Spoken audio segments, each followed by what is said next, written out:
I think the impact on more of the startup or early stage venture capital backed companies is significantly more dramatic, because you can do things with much smaller amounts of capital because you don't need to hire the same amount of staff. And startups are always capital constrained, or almost always capital constrained. And so you'll see businesses that survive and thrive that otherwise just weren't possible.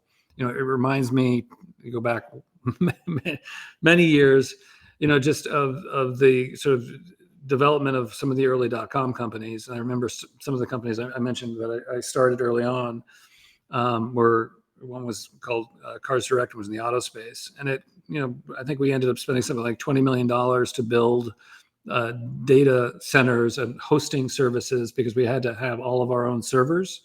Now, fast forward 20 years or so, with a credit card, and for $15 a month, I can go to Amazon Web Services and get everything that it would have cost $20 million to build all those years ago. I think the same thing is going to happen in AI, where the things that you would have had to pay, you would have to get to your Series B or Series C financing to afford in terms of headcount and staff to perform certain business functions.